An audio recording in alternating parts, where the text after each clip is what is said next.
بسم اللہ الرحمن الرحیم۔ السلام علیکم ورحمۃ اللہ وبرکاتہ۔ ناظرین کرام، زندگی بدل دینے والے چینل پر ہم ایک نئے بیان کے ساتھ آپ کی خدمت میں حاضر ہیں، جس کا موضوع ہے عظمت قرآن۔ مقرر ہیں مولانا قاری حنیف جالندری، وفاق المدارس عربیہ پاکستان۔ تو آئیے یہ بیان سننے کی سعادت حاصل کرتے ہیں۔ الحمد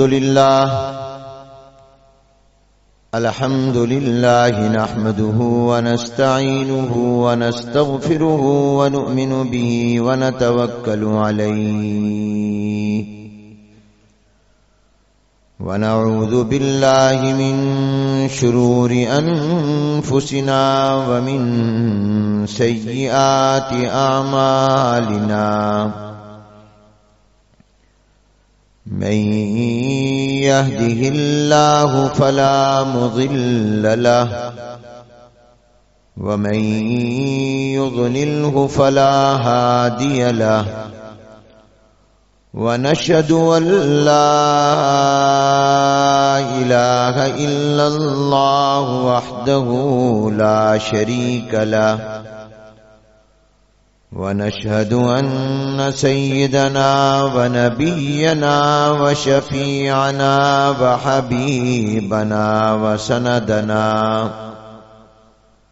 وسندنا وقائدنا وإمامنا محمدا عبده ورسوله، أرسله الله إلى كافة للناس بشيرا ونذيرا وداعيا إلى الله بإذنه وسراجا منيرا، صلى الله تعالى على خير خلقه محمد وآله وأصحابه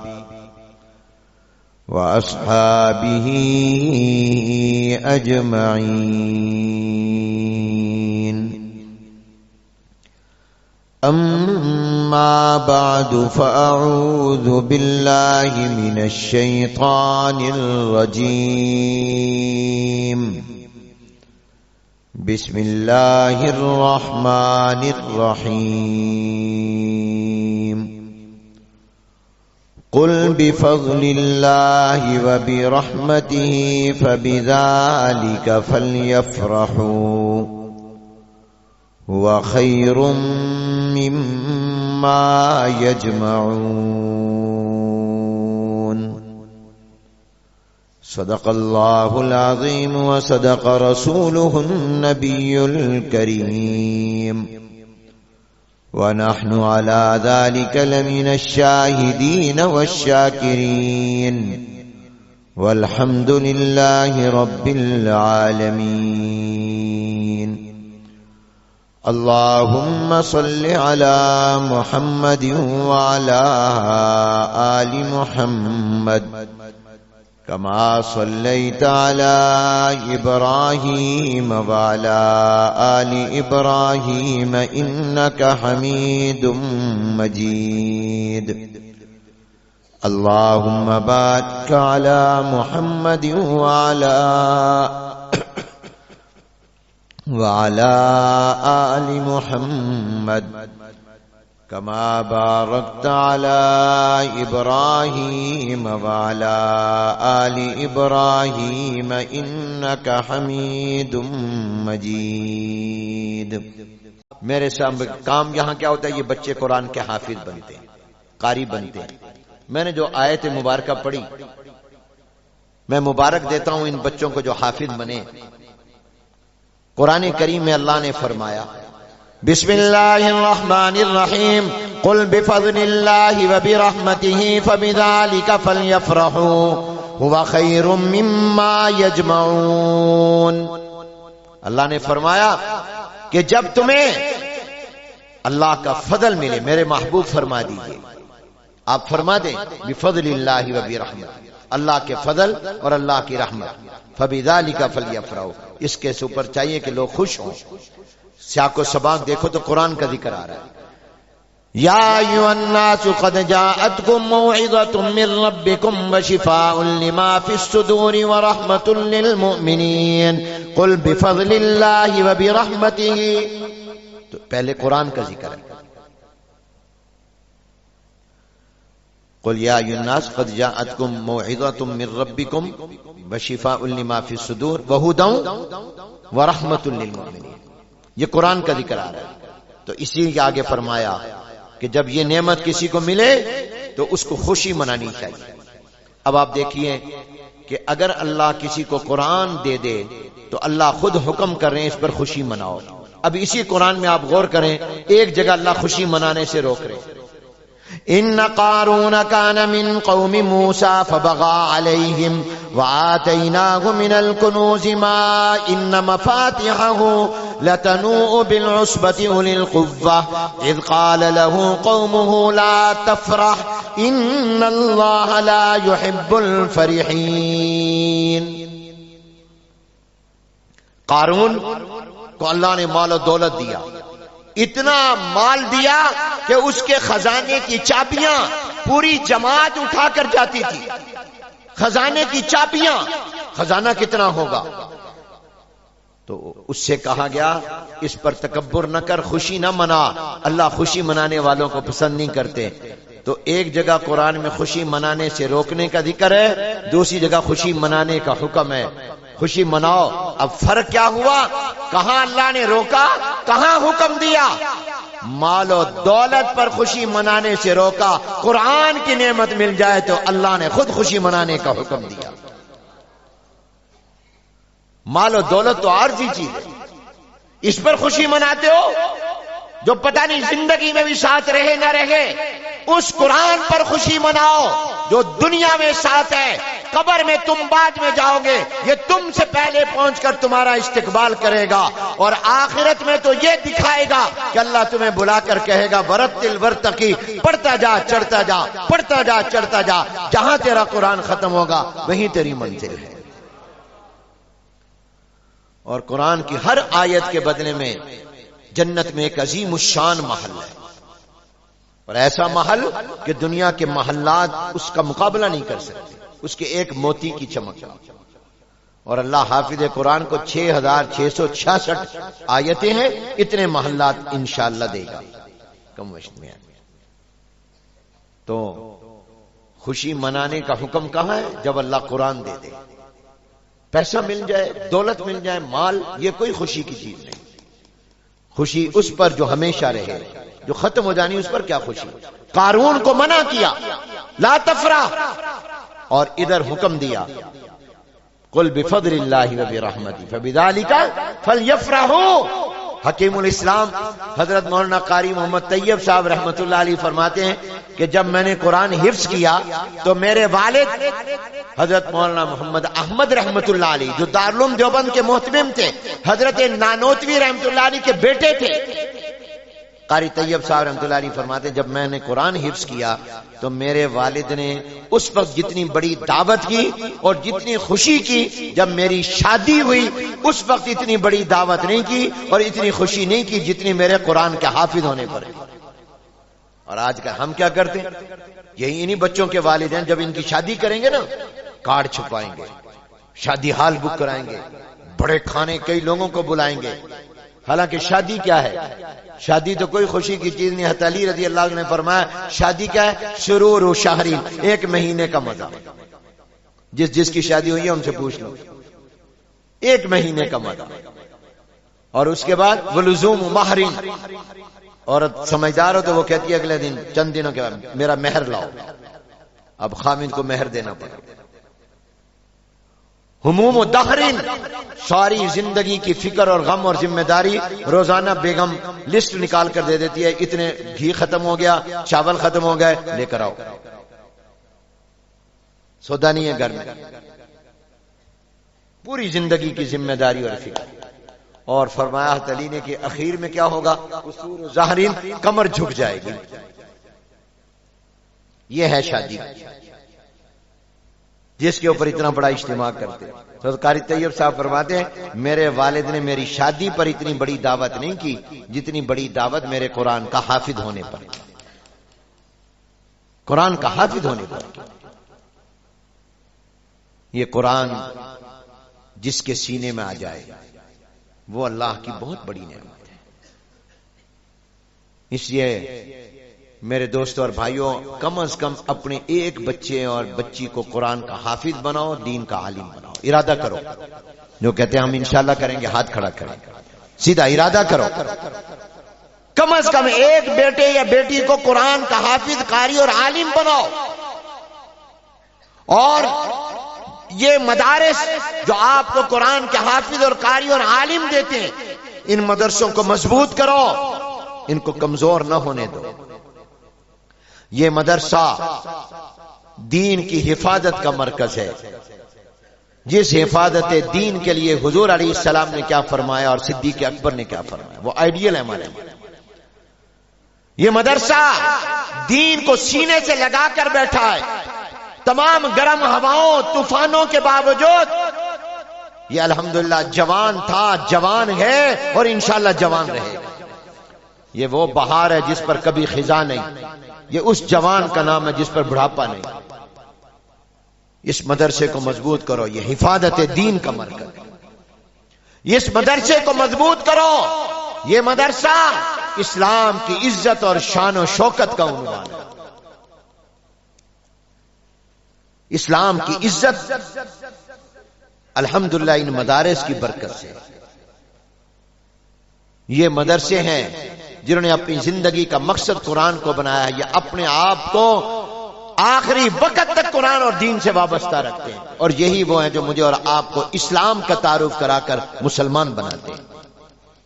ان کو مضبوط کرو.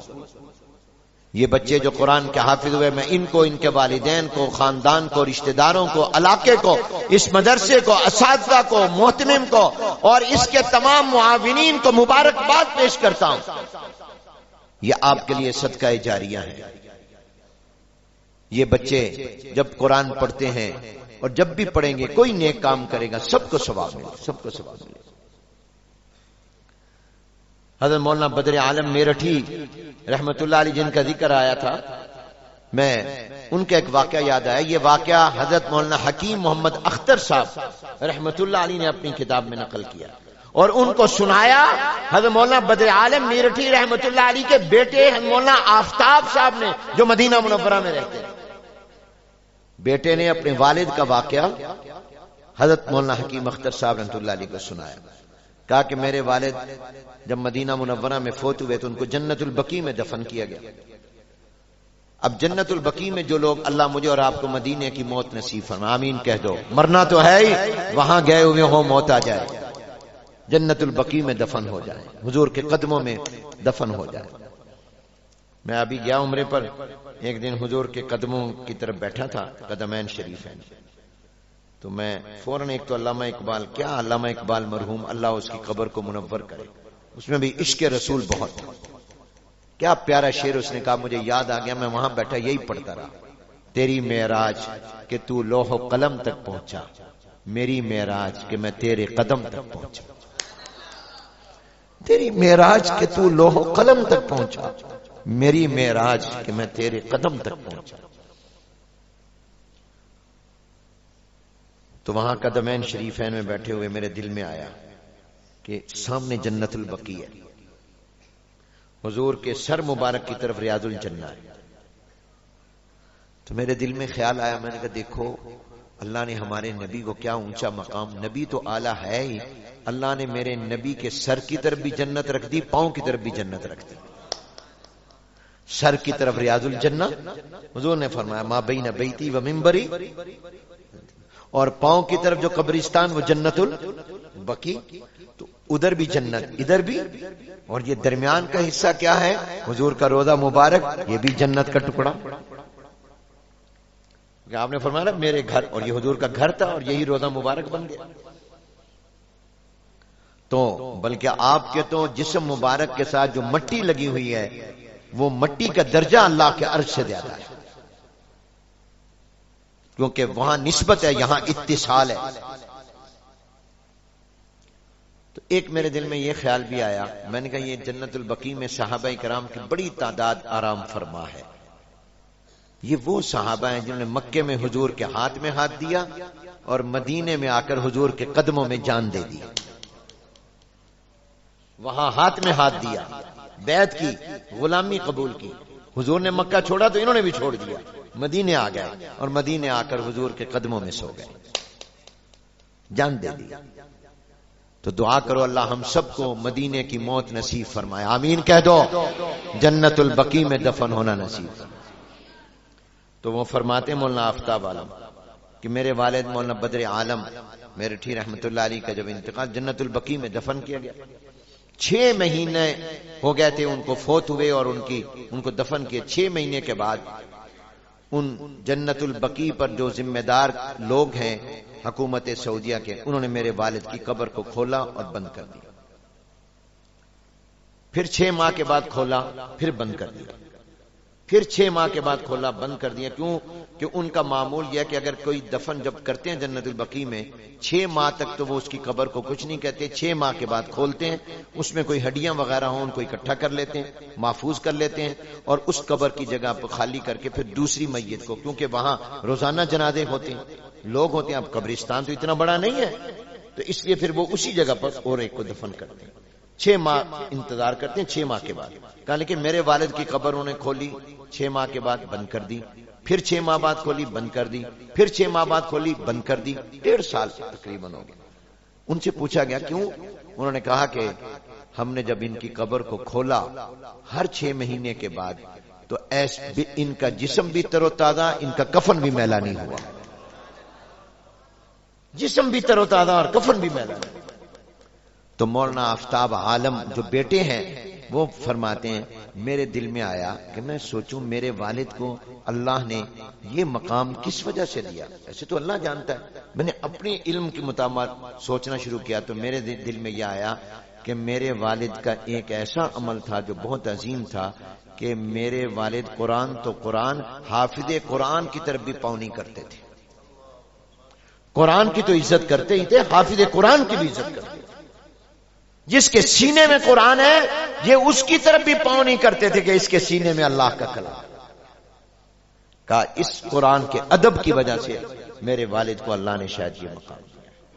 تو میرے دوستوں مدرسوں کی عزت کرو، قرآن کے حافظوں کی عزت کرو، علماء کی عزت کرو، اپنے بچوں کو قرآن کا حافظ اور قاری بناؤ، دین کا عالم بناؤ۔ الحمدللہ ہمارے وہ مدرسے جو وفاق المدارس میں اہل سنت والجماعت علماء دیوبند کے، ہمارے ان مدرسوں سے اس 1 سال میں جو قرآن کے حافظ بن کر فارغ ہو کر جا رہے ہیں بچے بچیاں، جن میں یہ حافظ بھی جو امتحان دے رہے ہیں پورے قرآن کا، ان کی تعداد 78,000 ہے۔ اونچی آواز سے کہو سبحان اللہ، جن سر کو خوشی ہوئی ہے وہ کہیں سبحان اللہ۔ 1 سال میں کتنے قرآن کے حافظ؟ 78,000، دنیا میں کسی ملک میں اتنے نہیں تیار ہوتے ایک نظم کے تحت، 78,000، اور ان 78,000 میں 15,000 لڑکیاں ہیں جو حافظہ ہیں۔ یہ انشاءاللہ جب اپنے بچوں کو دودھ پلائیں گی، ماں بنیں گی تو قرآن پڑھتے ہوئے پلائیں گی انشاءاللہ۔ اور جو عالم بن کر ہمارے مدرسوں سے اس 1 سال میں فارغ ہو رہے ہیں دورہ حدیث سے اور آخری سال کا امتحان دے رہے ہیں قریب، ان کی تعداد 29,000 ہے جو عالم بنے 1 سال۔ ان 29,000 میں 10,000 لڑکے ہیں اور 19,000 لڑکیاں ہیں جو عالمہ بنی ہیں۔ لڑکیاں زیادہ ہیں لڑکوں سے، قرآن کے حفظ میں لڑکے زیادہ اور عالم بننے میں لڑکیاں زیادہ۔ الحمدللہ تم نے مدرسوں کو زکوٰۃ دی، صدقہ دیا، چندہ دیا، گندم دی، عشر دیا، پیسے دیے، تم نے 1,000، 500، لاکھ، 50,000 دیا، مدرسے نے تمہیں جواب میں قرآن کا حافظ دیا۔